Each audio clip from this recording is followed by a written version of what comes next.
Pentecostes lá. A gente estava falando que o sofrimento, ele é produzido na nossa mente, né? Tudo aquilo que você sofre porque passa pelo seu pensamento. Eu sei que no dia a dia a gente costuma referir-se ao coração como a sede dos sofrimentos. Mas não, isso é apenas uma maneira, uma metáfora. O coração como lugar do amor, do sentimento, por causa de ser ele o centro da vida, né? É o coração que joga o sangue, que distribui o sangue para o corpo. Então há todo um significado. Mas é na mente que as coisas acontecem. É interessante porque às vezes o nosso sofrimento, ele é fruto justamente do nosso pensamento. Muitas vezes, não sempre, né? Você corrige o pensamento, você naturalmente corrige o sofrimento. Eu posso muitas vezes estar sofrendo porque eu estou interpretando uma realidade de maneira equivocada. Isso é uma maneira elegante de chamar o outro de burro, né?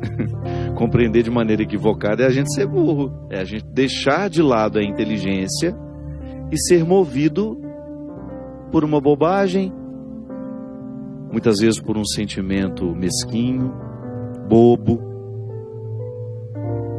É igual quando você tem um ciúme infundado. O ciúme faz sofrer, provoca sofrimento na vida da pessoa. O sofrimento é fruto de insegurança. O ciúme, ele nasce da insegurança que a pessoa tem.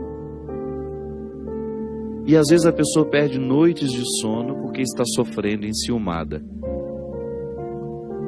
Aqui, ó, é aqui que a gente corrige, né? É na cabeça. É quando você começa a olhar para o outro de um jeito diferente e você corrige dentro de você. E vai fazendo esse movimento bonito. Corrijo dentro de mim, naturalmente corrijo a maneira como lido com o outro. É tão interessante, minha gente, quando você pega a palavra de Paulo e ele fala que é na transformação das nossas mentes, é a partir da transformação da mente que nós podemos ser de fato cristãos. É a mentalidade que me move. Nós estamos vendo o nosso país passando por momentos tão difíceis, tanta corrupção vindo à tona, pessoas que a gente acreditava, né? De repente você sendo surpreendido pelas informações, as desonestidades sendo vindo todas a público, aquilo que antes eram nos submundos da política, de repente tudo às claras. Pessoas aparentemente cristãs, ou que se dizem cristãs, sendo parceiras da desonestidade, da corrupção. É porque a conversão ainda não aconteceu na mente. Porque quando eu vivo a dinâmica da conversão, eu naturalmente vou respeitar o Lucas. Eu naturalmente vou fazer de tudo para nunca ser desonesto com ele. Eu não vou roubar daquele que está do meu lado. É a minha consciência que me ilumina, é a mente, é aqui. É a maneira como eu penso, meu irmão. Se de repente eu sou prefeito de uma cidade, se eu sou governador, se eu sou o presidente da república, eu tenho que olhar para o bem público como uma oportunidade que eu tenho de administrar este bem público para que todos possam usufruir, e não para o meu benefício próprio. Quando a gente fala, aquele político é cristão, tá bom, isso não quer dizer nada. Eu quero ver a atitude, é cristã. O passado, a idoneidade, o que escolhe viver dentro da política, o bonifica como um cristão de verdade, o expõe como verdadeiro cristão. Então é aqui. Então é na nossa mente, é na nossa cabeça que todas as transformações podem acontecer.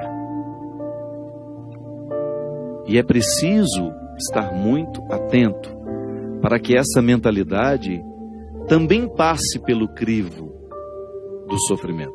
A gente começou falando, né, do Getsemane, esse momento da purificação de Jesus. A gente dizia que o Getsemane é aquela pedra que vai esmagar a oliva para que ela libere o azeite. É isso mesmo. A minha mente precisa passar pelo processo da purificação. E a gente não cresce, a gente não fica mais justo na alegria, a gente fica mais justo no sofrimento, quando você precisa encarar as suas desonestidades pessoais. Porque todos nós somos vítimas de nós mesmos. Todos nós carregamos este peso de nem sempre fazer o bem que a gente sabe que deve fazer. Então eu vou vivendo essa purificação, vou transformando o meu coração, a minha mente, à luz desse evangelho que me é exigente, que me exige mesmo diariamente. Então é interessante, quando você olha para o que lhe faz sofrer, você vai identificar um jeito de pensar as coisas. E quando você se dispõe a modificar a maneira como você pensa as coisas, você inicia um sofrimento purificador, que vai lhe arrancando daquele processo opressivo que até então você estava. Dei o exemplo do ciúme e volto a ele. Uma pessoa que é movida pelo ciúme, ela não tem paz. Ela vive para observar o que o outro está fazendo, quem estava com ele, quem foi com ele, quem deixou de ir, com quem que ele falou, com quem ele deixou de falar. E a pessoa vai se sentir sendo preterida, né? Ela vai se imaginando assim. A partir do momento que ela pensa, não faz sentido eu pensar assim. O outro tem o direito de ter a vida dele, e eu estarei ali, eu participarei de acordo com a minha possibilidade e com a abertura que eu posso alcançar. Aí, naturalmente, você começa a pensar diferente, o outro e você. Agora, quando eu percebo que o meu pensamento é capaz de me libertar das minhas angústias, você ganha um grande aliado, que é a reflexão. A reflexão é o melhor remédio para curar as nossas angústias, os nossos sofrimentos, porque quando refletimos com sabedoria, com equilíbrio, a gente tem uma possibilidade de expulsar de nós os sentimentos opressivos. Dá certo, viu? Eu sei que pensar ultimamente tem sido difícil, porque a gente chega tão cansado em casa, a gente vive com tanta correria, que nem sempre nos é possível parar, fazer uma reflexão da vida, ou fazer uma oração que lhe faça refletir a vida. Porque às vezes a gente vai para a oração, mas a gente vai com tanta coisa para pedir, que não sobra tempo para refletir. Volto a dizer, o contexto dos acontecimentos precisa nos ajudar a pensar a vida. Então você olhar as realidades com mais parcimônia, com mais paciência, com mais calma. E você tendo a oportunidade de arrancar do coração e da mente tudo aquilo que está sendo opressivo na sua história. Eu, particularmente, penso que quanto mais a gente traz a reflexão para a nossa vida, mais a gente vai ficando libertado. Jesus dizia isso, né? Conheceis a verdade e a verdade vos libertará. Qual é essa verdade? Como é que nós chegamos ao conhecimento da verdade? Mergulhando em nós mesmos. Se você quiser conhecer a verdade, você tem que mergulhar em si mesmo. É aqui dentro que tudo está revelado. Quando eu começo a ter o conhecimento do meu funcionamento, eu deixo de ser alheio a mim mesmo. Aí eu começo a lidar melhor comigo. É interessante, minha gente. Também muitos dos nossos sofrimentos nascem e são mantidos porque a gente não sabe lidar muito bem com a gente. Passamos às vezes uma vida inteira, né? Sem se aventurar. A gente passa a vida sem se aventurar na experiência do autoconhecimento. A gente vive para fora demais. A gente vive o tempo todo para fora, para fora, para fora. Isso vai nos tornando pessoas fúteis, sem consistência. E é tão triste isso, quando você percebe que está lhe faltando consistência. Que quando nos falta consistência, a gente não para em pé. Do ponto de vista humano. Jesus deu conta de viver o Getsêmani dele, apesar do sofrimento, apesar de ter achado difícil, a Sagrada Escritura nos diz isso. Ele deu conta por causa da consistência humana que ele alcançou ao longo da vida. Jesus não brincou de ser gente. Ele levou a sério a possibilidade de ser o filho de Maria, de ser o filho de José.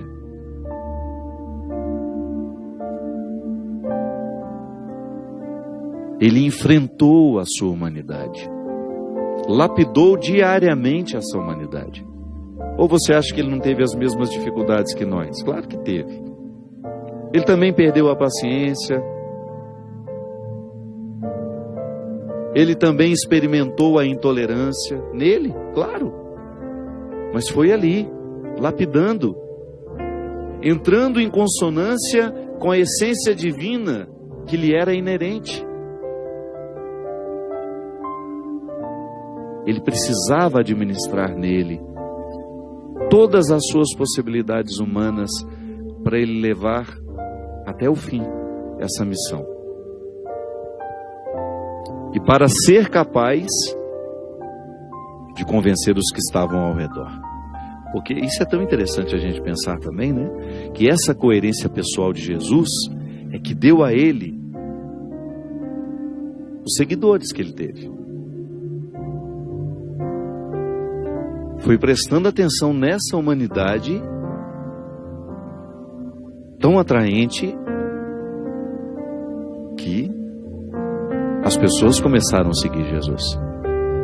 Eu sempre gosto de diferenciar isso. Antes de fazer uma experiência de Jesus, Filho de Deus, as pessoas faziam uma experiência de Jesus, Filho de Maria e José. Um ser humano inesquecível. Um ser humano admirável. Pode parecer herético, não, mas não é não. Não há divisão aqui. Eu estou querendo apenas pedagogicamente lhe chamar a atenção para a dimensão humana que Jesus cuidou diariamente em si mesmo. Mesmo porque o Cristo glorificado somente depois da ressurreição. Até então, era a experiência de um Jesus humano, de um homem que era capaz de amar os miseráveis, de um homem que tinha o tempo todo um coração solidário a entregar aos pobres, de um homem que era capaz de se aproximar dos leprosos, das prostitutas, dos ladrões, que tinha palavras bonitas, transformadoras, que tinha um discurso atraente, porque apresentava uma nova maneira de ver o ser humano e Deus, e tinha uma maneira diferente de interpretar o ser humano na relação com esse Deus. Ah, isso aí, tudo inspirado pelo Espírito, claro, mas humanamente, verdadeiramente encarnado. Um ser humano inesquecível. Um ser humano formidável, poderíamos dizer. Um ser humano com coragem, um ser humano com determinação, que fez da sua oportunidade humana uma experiência divina. Porque eu vivo aqui o mesmo desafio. Eu também tenho a filiação divina. Claro, diferente de Jesus, mas eu estou mergulhado pelo meu batismo nele, você também está. Então nós temos a oportunidade de viver também esse aprimoramento humano, claro, com mais esforço, porque eu sou pecador, você também, mas nós somos auxiliados pela graça divina. O Cristo glorioso está manifestado em mim, concedendo-me diariamente coragem e força, graças, para que eu tenha condições de vencer o pecado que me habita, que me puxa, que me arrasta. E aí, o sofrimento se torna para mim uma oportunidade de aprender essa força, essa dinâmica que fez Jesus ser tão atraente no seu tempo. Sim, porque nós precisamos ser cristãmente atraente aos que nos observam. A vida cristã que nós praticamos precisa ser atraente aos outros. E será atraente à medida em que ela for consistente, quando ela não for da boca para fora, quando ela for um valor internalizado em nós. Quando ela for de fato uma maneira de pensar, um jeito de ser, que nos leva adiante, que nos faz estar no mundo e para o mundo com a mesma missão que Jesus esteve. Claro, nós somos muito limitados, mas foi Ele mesmo que nos disse que nós podemos fazer as mesmas coisas que Ele fez.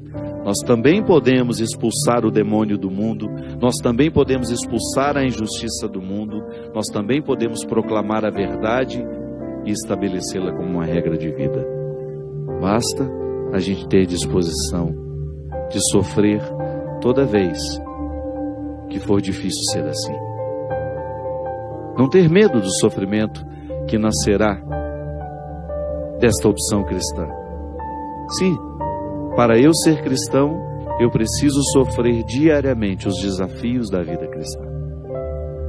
Ah, mas o fruto é muito bom, porque a gente se torna uma pessoa muito melhor a partir dessa luta. Derrame sobre nós, sobre os nossos corações, sobre as nossas vidas, a bênção e a proteção do céu, do Deus Todo-Poderoso, Pai, Filho e Espírito Santo. Amém. Até a semana que vem, se Deus quiser.